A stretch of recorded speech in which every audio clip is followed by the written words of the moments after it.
오늘 은혜 받고 승리할 하나님의 말씀입니다. 마태복음 6장 33절입니다. 마태복음 6장 33절 그런즉 너희는 먼저 그의 나라와 그의 의를 구하라. 그리하면 이 모든 것을 너희에게 더하시리라. 아멘. 기도가 이끄는 삶, 기도가 이끄는 삶이라는 제목으로 말씀을 전합니다. 이번 주 강단에 하나님 자녀의 본질적인 삶에 대해서 말씀하셨습니다. 영적으로 깨어있는 삶이다. 즉 예배 필참, 감기 필수라고 한번 잡아봤습니다. 예배 필참을 알겠는데 감기 필수, 감기 갖고 걸려야 되는가가 아니고 감사와 기도 준말입니다. 그래서 예배는 필참이고 감기는 필수다.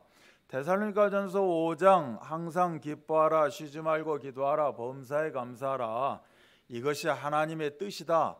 그래서 기쁨과 기도와 감사는 서로 연결이 되어 있다라고 말씀을 받았죠. 그래서 기도가 기쁨을 낳고 기쁨은 감사의 열매를 맺는다. 이 의미가 될 것입니다. 빌립보서 4장 4절로 7절도 주 안에서 항상 기뻐하라, 내가 다시 말하노니 기뻐하라 라고 말씀합니다. 기뻐할 수 있는 상황에서 기뻐하는 것이 아니라 염려와 낙심과 절망 가운데 있을 때 우리는 주 안에서 기뻐하라. 세상적인 기쁨이 있다고 그 기쁨에 도취하는 것이 아니라 그것도 또한 주 안에서 기뻐하라는 것으로 대체 바꿔 나가야 될 것이고, 설령 세상에서 기쁨과 염려와 절망이 있다 할지라도 주 안에서 먼저 내 영혼이 잘된 같이 우리의 세상 기쁨도 회복이 되어질 것이다 라고 말씀하는 것입니다. 그러다 보면 너희 관용을 모든 사람에게 알게 하라. 즉 감사하게 된다는 것입니다. 감사하라는 것입니다. 모든 것에 감사하라. 주께서 가까우시니라. 아무것도 염려하지 말고 다만 모든 일에 기도와 간구로 너희 구할 것을 감사함으로 하나님께 아뢰라. 기뻐하고 감사할 수 있는 그 동력은 기도와 간구로 나타난다라고 말씀하는 겁니다. 염려하지 말고 기도와 간구해라. 심지어 너희 구할 것을 먼저 감사함으로 하나님께 아뢰라. 그 땅을 우리에게 주시리라. 이미 먼저 주셨기 때문에 주신 땅에 대해서 우리가 감사하면서 하나님이 지금 이 시간표가 아니겠습니까? 이 산지를 지금 나에게 주옵소서 라고 아뢰는, 그래서 기쁨과 감사가 회복되어지고 열매 맺는, 그리하면 모든 지각에 뛰어난 하나님의 평강이 그리스도 예수 안에서 너희 마음과 생각을 지키시리라. 하나님의 평강이 무엇인가? 바로 기쁨과 바로 감사와 그 동력, 기도를 통해서 나타나는 이 완벽함이 하나님의 평강일 것입니다. 오늘도 하나님의 평강이 우리의 모든 것 속에 그대로 임재하는, 나타나는 그 역사가 있기를 바랍니다. 그래서 하나님의 나라와 의를 먼저 구하는 이러한 성경적 기도를 통해서 약속의 땅을 차지하는 그 응답의 자리로 다 나가시기를 주 예수 그리스도 이름 받들어 축복합니다. 첫 번째입니다. 하나님의 시선을 끄는 기도입니다. 이 하나님의 시선을 끄는 기도, 이것은 이번 주 강단 부제목 그대로 잡았습니다. 왜 그러느냐? 우리가 강단 말씀을 받았기 때문에 이제는 응답의 자리로 나아가야 됩니다. 그래서 다시 한번 오늘 말씀을 통해서 다시 한번 응답을 확인하는 시간 되시기 바랍니다. 시편 34편 15절로 17절에 보시면 여호와의 눈은 의인을 향하시고 그의 귀는 그들의 부르짖음에 기울이시는도다. 여호와의 얼굴은 악을 행하는 자를 향하사 그들의 자취를 땅에서 끊으려 하시는도다. 의인이 부르짖음에 여호와께서 들으시고 그들의 모든 환난에서 건지셨도다. 여기서 지금 계속해서 부르짖음에 말씀하고 있습니다. 오늘 이러한 부르짖는 역사가 있기를 바랍니다. 여호와의 눈이 나오고 그의 귀가 나오고 그 여호와의 얼굴이 나옵니다. 이 모든 것을 통합해서 하나님의 시선이다 이렇게 잡아왔습니다. 하나님의 시선을 끄는 기도, 무엇을 위해 이렇게 부르짖습니까? 전도할 문을 열어주사 그리스도의 비밀을 담대히 말할 수 있도록 우리가 부르짖는 그러한 귀한 시간들 되시기 바랍니다. 바로 영적 본질을 향해서 언약적 도전할 수 있도록, 하나님의 시선이 있는 곳을 향해서 생명 살리는 도전을 할 수 있도록 우리는 부르짖어야 될 줄 믿습니다. 이것이 기도의 핵심이요 응답의 키가 되어지는 것입니다. 그렇다면 이렇게 부르짖는 이 언약 속에 나타나는 응답이 무엇인가? 우리 마태복음 6장 31절에 보면 무엇을 먹을까 마실까 입을까 염려하지 말라. 바로 6장 33절 오늘 읽었던 본문이죠. 그런즉 너희는 먼저 그의 나라와 그의 의를 구하라. 그리하면 이 모든 것을 너희에게 더하시리라. 우리의 필요를 알고 계시기 때문에 더하시는 응답, 책임지시는 축복을 허락하시겠다라고 말씀하시는 겁니다. 오늘 우리가 부르짖다가 더하시는 응답, 완벽하게 보장되어지고 책임지시는 그런 응답을 누리시기 바랍니다. 요한복음 17장에 보시면 예수님의 중보기도, 대제사장적 기도가 나옵니다. 그 시간에 바로 하나님의 시선이 집중되어 있지 않았을까라고 생각을 합니다. 예수님께서는 그동안 함께 동거동락했던 그 제자들을 이 세상에 남기고 떠나시게 됩니다. 그렇기 때문에 그 뒤에 제자들이 어떻게 살아야 할지에 대한 방법을 기도를 통해서 알려주고 계십니다. 오늘 한 3가지 정도만 보기를 원합니다. 제자들이 이 세상에 악에 빠지지 않도록 보존해 달라고 기도하십니다. 그것이 요한복음 17장 15절의 말씀입니다.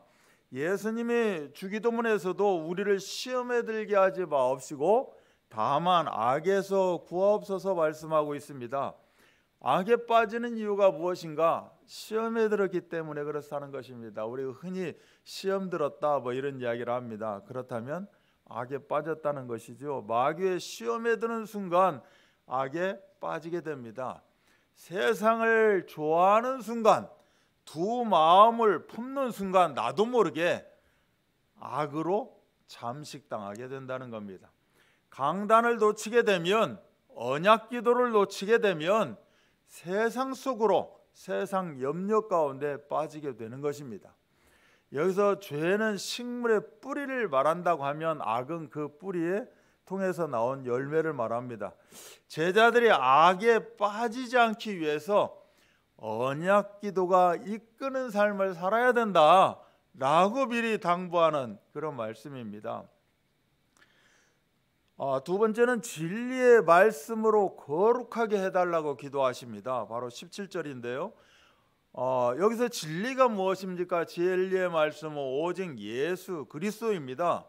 예수 그리스도 이름 받들어서 거룩, 구별된 삶을 사는 것이 하나님의 명령에 순종하는 것이다. 여기에 기쁨이 있고 여기에 자유가 있다. 여기에 하나님의 보존하심이 있다라고 말씀하시는 내용입니다. 악에 빠지지 않게 기도하고 진리의 말씀으로 거룩하게 해달라고 기도하고, 세 번째는 하나 되게 해달라고 기도하시는 내용입니다. 요한복음 17장 11절, 21절, 22절에 보면 하나 되게 해달라는 겁니다. 성부, 성자, 성령이 하나이듯이 이들도 하나 되게 하여 주옵소서. 함께 하는 것입니다. 같은 마음, 어떻게 보면 같은 목적, 같은 생각, 같은 뜻을 가지고 함께 그것을 이루기 위해서, 즉 합력하여 선을 이루는 것, 이것이 이 상황 속에서 하나 되어지는 것입니다. 그러기 위해서는 우리가 서로 겸손히, 어떻게 보면 복종하는 자세로 하나가 되어지는 것입니다. 빌립보서 2장 6절로 8절에서도 그는 하나님의 본체시나 하나님과 동등됨을 취할 것으로 여기지 아니하시고 오히려 자기를 비워 종의 형체를 가지사 사람들과 같이 되셨고 사람의 모양으로 나타나사 자기를 낮추시고 죽기까지 복종하셨으니 곧 십자가의 죽으심이라. 이를 통하여서 하나 되게 하신 것입니다. 하나 되는 것은 이처럼 복종하시는 것입니다. 고린도전서 13장은 모든 것을 참으며 모든 것을 믿으며 모든 것을 바라며 모든 것을 견디는 아가페 상하랑으로 하나가 되어진다 라고 말씀합니다. 이처럼 빌립보서 2장처럼 고린도전서 13장처럼 하나가 되어지는 이 말씀을 통하여서 언약이 기도가 이끄는 삶을 통하여서 하나가 되어지기를 원하는 것입니다. 우리 성도들도 당연히 하나가 되어져야 되겠죠. 우리가 영혼 구원, 전도와 선교하는 것이 무엇입니까? 서로 복음으로 하나가 되어지는 것입니다. 예수님이 이처럼 중보기도하는 대제사장적 기도 하나가 되어지는 그런 역사 우리 것이 되어질 줄 믿습니다.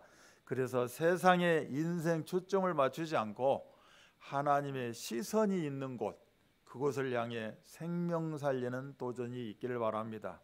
이를 통해서 필요가 채워지고 더하시는 응답 누리시기를 주 예수 그리스도의 이름 받들어 축원합니다. 두 번째입니다. 세월을 아끼는 기도 인생입니다.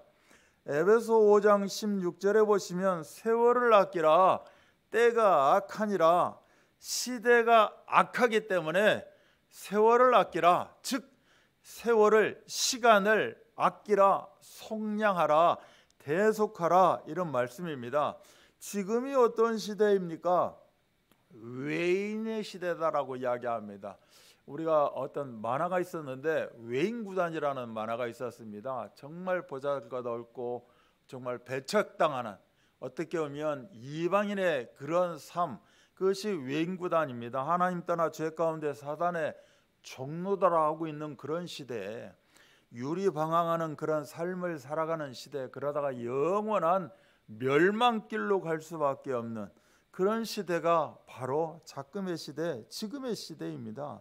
그래서 예수 그리스도의 속하심을 통해서 우리는 택함을 받았고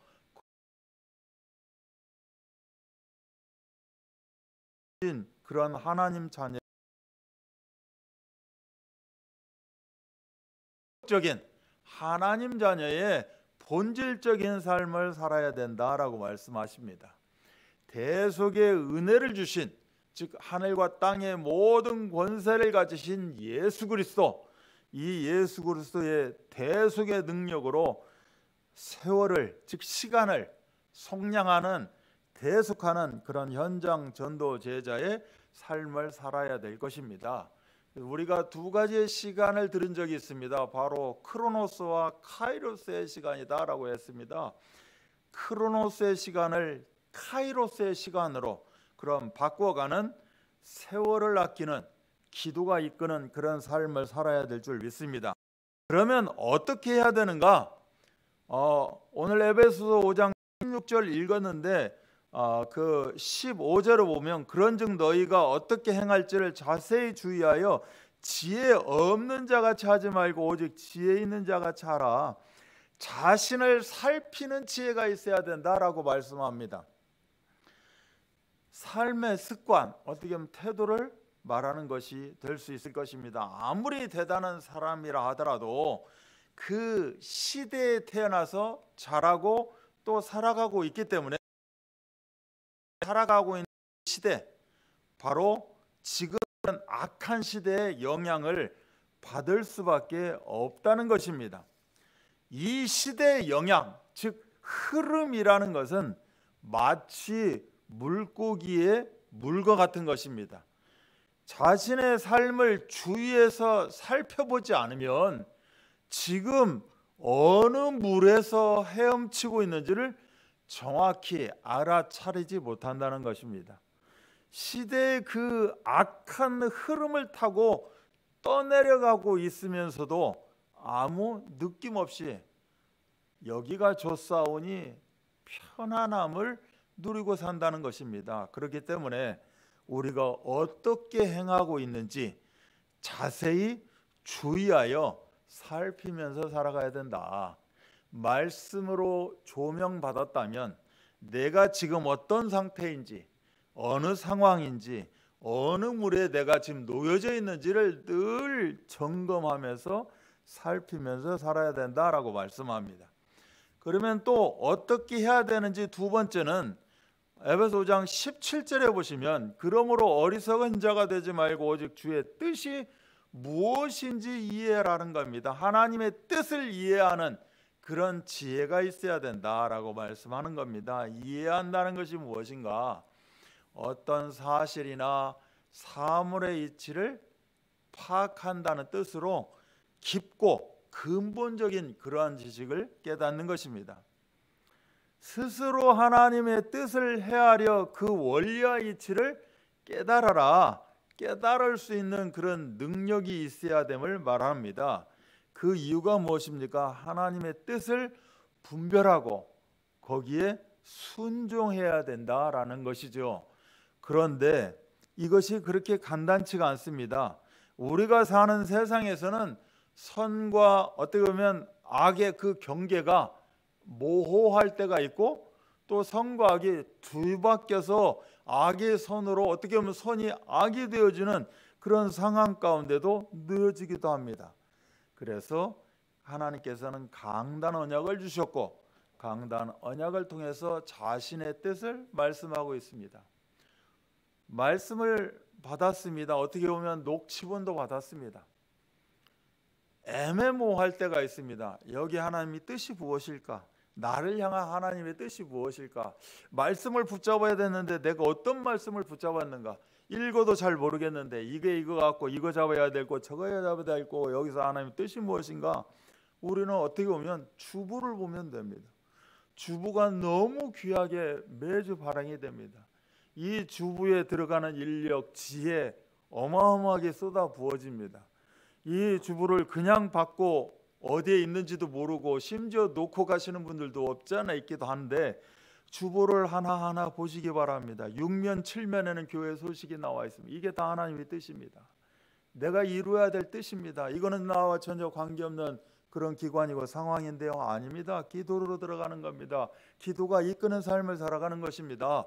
그 길 통해서 내가 나만이 누리는 응답이 있는 것입니다. 하나님, 이렇게 귀한 하나님의 뜻을 발견하고 구체적으로 붙잡게 됩니다. 또 이렇게 응답받았습니다. 포커스를 통해서 여러 가지 또한 포럼을 통해서 다 구구절절히 나타나 있습니다. 이것이 나의 것이 되어지는 것입니다. 이렇게 이걸 통해서 우리는 상황을 분별하고 내가 지금 어느 곳에 있는지 세상에 어떤 일이 벌어지더라도 그것을 분별할 수 있는 것은 매주 원단 강단 언약을 통하여서 또한 더불어 우리가 바른 신학이 정립되어야 된다는 것입니다. 그래서 바른 신학이 정립되기 위해서 교회 훈련도 얼마나 많이 있습니까? 성경 읽기를 비롯해서 예수님과 동행하는 그런 제자 훈련도 있는 것이고 또 개혁신학 연구원을 통하여서 계속 공지되고 있는 평신도 교육과정을 통하여서 전에 우리가 보면 지역 집중 훈련도 있었고 전도신학원 선교사 훈련은 우리가 참 많은 우리 성도들이 그곳에 마음 몸담고 참으로 우리가 함께했던 시간들이 있었습니다. 그것이 바로 평신도 교육과정인 것입니다. 우리가 어떤 개혁신학 연구원에 들어가서 내가 학문을 어떻게 도출한다는 의미가 아니라 정말로 내가 강단 말씀 붙잡고 가고 있는 것이 어떻게 성경적으로 잘 이루어지고 있는지 우리가 늘 받는 말씀을 그 시간을 통해서 우리가 인도받는 것입니다. 이처럼 우리가 어떻게 보면 복잡한 시대 상황 속에서도 정말 하나님의 뜻을 스스로 찾아낼 수 있는 지혜와 삶을 통하여서 예수 향기가 흘러나고 하나님의 영에 감동된 그렇게 칭함을 받는 현장 변화의 주도자 되시기를 주 예수 그리스도의 이름 받들어 축복합니다. 결론입니다. 요한복음 17장이 예수님의 중보기도다라고 말씀하셨습니다. 그 7절에 보니까 아버지께서 내게 주신 것이 있다라고 말씀하십니다. 그 주신 것은 내게 주신 사람들이다라고 계속해서 요한복음 17장은 말씀하고 있습니다. 세상 중에서 내게 주신 사람들, 아버지여 내게 주신 자, 또한 사도행전 10장 48절은 영생을 주시기로 작정된 자는 다 믿더라. 이렇게 내게 주신 사람들이 있는 것입니다. 하나님이 예수님에게 주셨고 예수님이 우리들에게 맡겨주신 그 사람들이 있습니다. 영혼들이 있다는 겁니다. 과연 그 영혼들이 몇 명이 될까요? 심지어 그 영혼들을 못 찾다 보니까 우리 담임 목사님의 강단에서 한 달에 한 영혼이라도 우리가 한번 만나보고 정말 예배로 이렇게 인도받게 해보자. 그러면 1년이면 12명이요 10년이면 120명이 되지 않겠느냐. 심지어 이런 말씀도 주신 적이 있는 것 같아요. 이렇게 내게 주신 사람들은 한두 명이겠습니까? 어마어마하게 많습니다. 내 수첩에 심지어 전화기에 내가 만나고 있는 이 오고 가다가 만나고 있는 사람들이 다 내게 주신 사람들이라는 겁니다. 이들이 다 영생을 주기로 작정된 자라는 사실입니다. 그래서 세상을 위해 사람을 만드신 것이 아니라 사람을 위해 세상을 만드신 것입니다. 그래서 영혼을 주셨다. 이러한 응답을 누리시기 바랍니다. 그 한 사람을 탄생하는 그 시간에 쉼이 좋았더라 라고 말씀하시는 그 하나님의 기쁨을 소유하시기 바랍니다.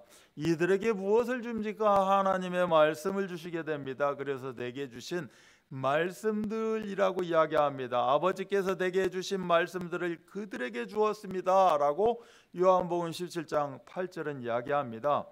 그 말씀이 영원토록 사람을 살리기에 하나님의 말씀을 주는 것보다 더 큰 사랑은 없습니다. 그래서 내가 정말 사랑한다면 말씀을 주어야 됩니다.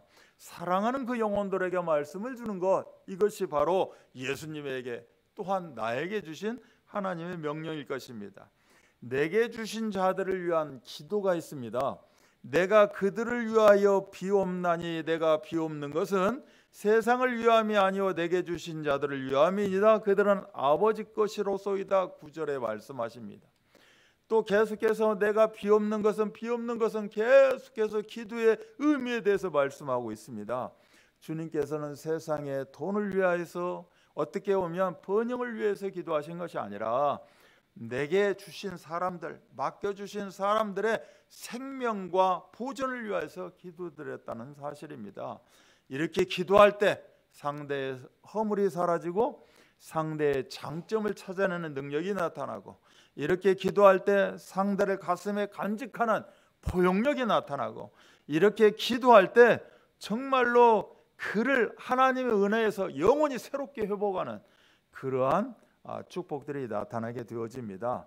오늘 이 새벽에 드려지는 기도는 결코 사라지지 않을 것입니다.